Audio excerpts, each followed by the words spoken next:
ഹൈക്കോടതി ഉത്തരവിൽ പറയുന്നത് പ്രത്യേക കാരണം കാണിക്കാതെ ഈ വ്യക്തിയെ അവിടെ നിന്ന് സ്ഥലം മാറ്റിയത് കൊണ്ട് അത് റദ്ദാക്കുന്നു. ഏത് സ്ഥലം മാറ്റം? തൊട്ട് താഴത്തെ വരിയും കൂടെ വായിക്കണം. നിങ്ങൾക്ക് ഡിപ്പാർട്ട്മെന്റിൽ മറ്റ് നടപടികൾ സ്വീകരിച്ച് മുന്നോട്ട് പോകുന്നതിന് ഈ ഉത്തരവ് ഒരു തടസ്സമല്ല. KSRTCനുള്ള അധികാരമുണ്ടെന്നാണ് എഴുതിയിരിക്കുന്നത്. ബഹുമാനപ്പെട്ട ഹൈക്കോടതി ഉത്തരവാണ്.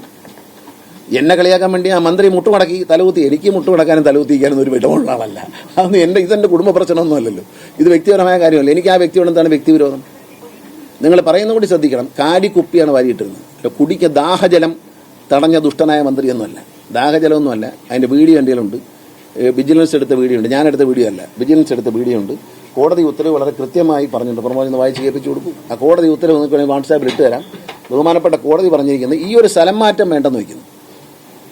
പക്ഷെ ഒരു രഹസ്യം കൂടി ഞാൻ ചോദിക്കട്ടെ. ഈ പാവപ്പെട്ട ഡ്രൈവർക്ക് ആരാണ് ഇതിന്റെ പുറകിൽ? ഇതിനെ നശിപ്പിക്കാൻ ശ്രമിക്കുന്ന ആരോ ഇതിന്റെ പുറകിലില്ല. ഇത് നന്നാവരുന്ന പ്ലാസ്റ്റിക് കുപ്പിയിട്ടതിന് മന്ത്രി കണ്ടു, ശകാരിച്ചു. തെറ്റാണോ?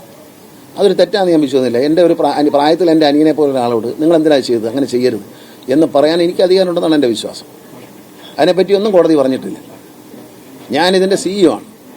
എൻ്റെ കൺമുമ്പിൽ കാണുമ്പോൾ ഞാൻ വണ്ടികൾ നിങ്ങളുടെ കൺമുമ്പിൽ കാണുമ്പോൾ വണ്ടി റോങ് ആയിട്ട് ഓടിക്കും. നിങ്ങൾ വീഡിയോ പകർത്തി എനിക്ക് അയച്ചു തരാറില്ലേ? ഞാൻ നടപടി എടുക്കാറില്ലേ? അത് നിങ്ങൾക്ക് അതിന് അധികാരമുണ്ടോ? പത്രപ്പുറത്തവർക്ക് ഇതിനകത്ത് അധികാരമുണ്ടെന്ന് ആരെയും ചോദിച്ചിട്ടുണ്ടോ? ഇല്ലല്ലോ. നിങ്ങൾ സാധാരണ ജനങ്ങൾ അയക്കുന്നില്ലേ? സിറ്റിസൺ ആപ്പിലേക്ക് ഓരോ കുറ്റകൃത്യങ്ങൾ വീഡിയോയിൽ പകർത്തിയിട്ട് അയച്ചു തരുന്നില്ലേ? ഇപ്പം എറണാകുളത്ത് കേരളം മുഴുവൻ ഈ ഹോൺ എടുക്കുകയാണ്.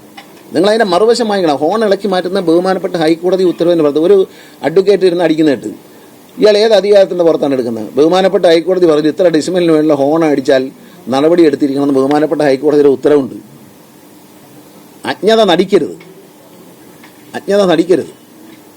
എറണാകുളത്ത് പോയി വണ്ടി ഓടിച്ചു നോക്കും. നിങ്ങളെ പുറകെ കൊണ്ടുവച്ച് ഹോൺ അടിച്ച് പൊറുതി മുട്ടിക്കുകയാണ്. ഈ ഒരു വശത്ത് പറയുന്നു ഗണേഷ്കുമാർ ഹോൺ എടുക്കാൻ പറഞ്ഞു. ഈ റോളർ കയറ്റാനെന്ന് ഞാൻ പറഞ്ഞല്ല. അത് ട്രാൻസ്പോർട്ട് കമ്മീഷൻ നിർദ്ദേശപ്രകാരം ഞാൻ അത് റീസെയിൽ ചെയ്യും. അതാണ് നമ്മുടെ നാട്.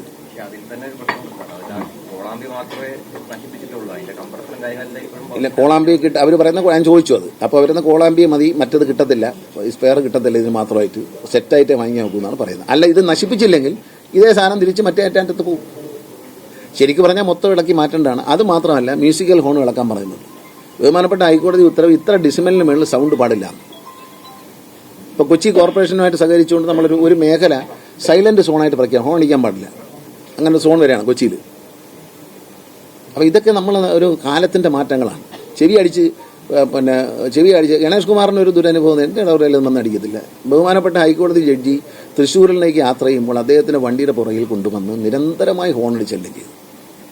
അദ്ദേഹം സ്പെഷ്യൽ പ്രോസിക്യൂട്ടറെ വിളിപ്പിച്ചു. KSRTC ട്രാൻസ്പോർട്ടിനെ വിളിച്ചിട്ട് അദ്ദേഹം പറഞ്ഞു ഇതാണോ ഉത്തരവ് നേരത്തെ ഉള്ളതല്ലേ എന്ന് അദ്ദേഹം ശ്രദ്ധയിൽപ്പെടുത്തി വക്കീൽ എന്നെ വിളിച്ചു. ഞാൻ എന്ത് ചെയ്യണം? ഉണ്ടായിരിക്കുക. ഞാൻ ട്രാൻസ്പോർട്ട് കമ്മീഷണർക്ക് നിർദ്ദേശം കൊടുത്തു വലിച്ചു പറിക്കാൻ. അത് ഇളക്കാൻ പറഞ്ഞു, ഇളക്കി. അപ്പോൾ ട്രാൻസ്പോർട്ട് കമ്മീഷനാണ് പറഞ്ഞത് പൊട്ടിച്ച് കളയാൻ. അപ്പം നമ്മളെവിടെയാണ് പോകുന്നത്? പൊട്ടിക്കാൻ വന്ന വണ്ടിക്ക് പൊല്യൂഷൻ ഉണ്ടോ എന്ന് ചോദിക്കാൻ. നമ്മൾ നാട്ടുകാരെ ചെവിക്കല്ലടിച്ച് ഡൈഫറും അടിച്ച് കളയുന്നതിനാണോ പ്രാധാന്യം? അതിന് പൊല്യൂഷൻ ഉണ്ടോ എന്ന്? എല്ലാ വണ്ടിക്കും പൊല്യൂഷൻ ഇല്ലേ? ഇപ്പോൾ വേറെ പ്രശ്നമുണ്ട്. KSRTC ഡ്രൈവിംഗ് സ്കൂൾ തുടങ്ങിയപ്പോൾ പ്രതിഷേധമായിരുന്നു. ഇപ്പോൾ KSRTC പൊല്യൂഷൻ സെന്റർ തുടങ്ങിയാണ്. നാളെ മുതൽ റെഡിയാണ്. ഇന്നിപ്പോൾ പ്രഖ്യാപിക്കും. നാളെ KSRTC വികാസ് ഭവനിൽ ആദ്യത്തെ ആരംഭിക്കുകയാണ്.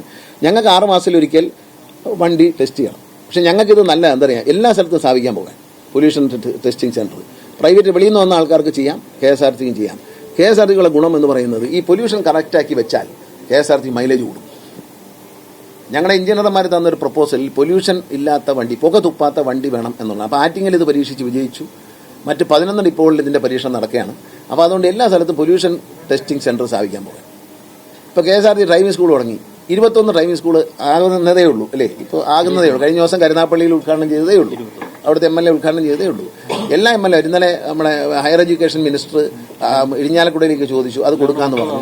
നിങ്ങൾ മനസ്സിലാക്കണം, ഈ ഡ്രൈവിംഗ് സ്കൂൾ 10 മാസം കൊണ്ട് പുതിയ വണ്ടി, 6 ലക്ഷം രൂപ വരെയുള്ള സിമുലേറ്റർ, ക്ലാസ് മുറികൾ, MLA-മാരെ സഹായത്തോടെ ക്ലാസ് മുറികൾ, മറ്റെല്ലാ എക്യുപ്മെന്റും, തിയറി ക്ലാസും, പുസ്തകം അടിച്ച്, അതായത് ഡ്രൈവിംഗ് ചെയ്യുമ്പോൾ പുസ്തകം അടിച്ച് കൈ കൊടുക്കും. 1.5 കോടി രൂപ, 1,78,00,000 രൂപ ലാഭമാണ് ഇന്നലെ വരെ ലാഭമാണ്. എങ്ങനെയാണ് നഷ്ടമാണ്, പരിഷ്കാരം മോശമെന്ന് പറയുന്നത്? എങ്ങനെ?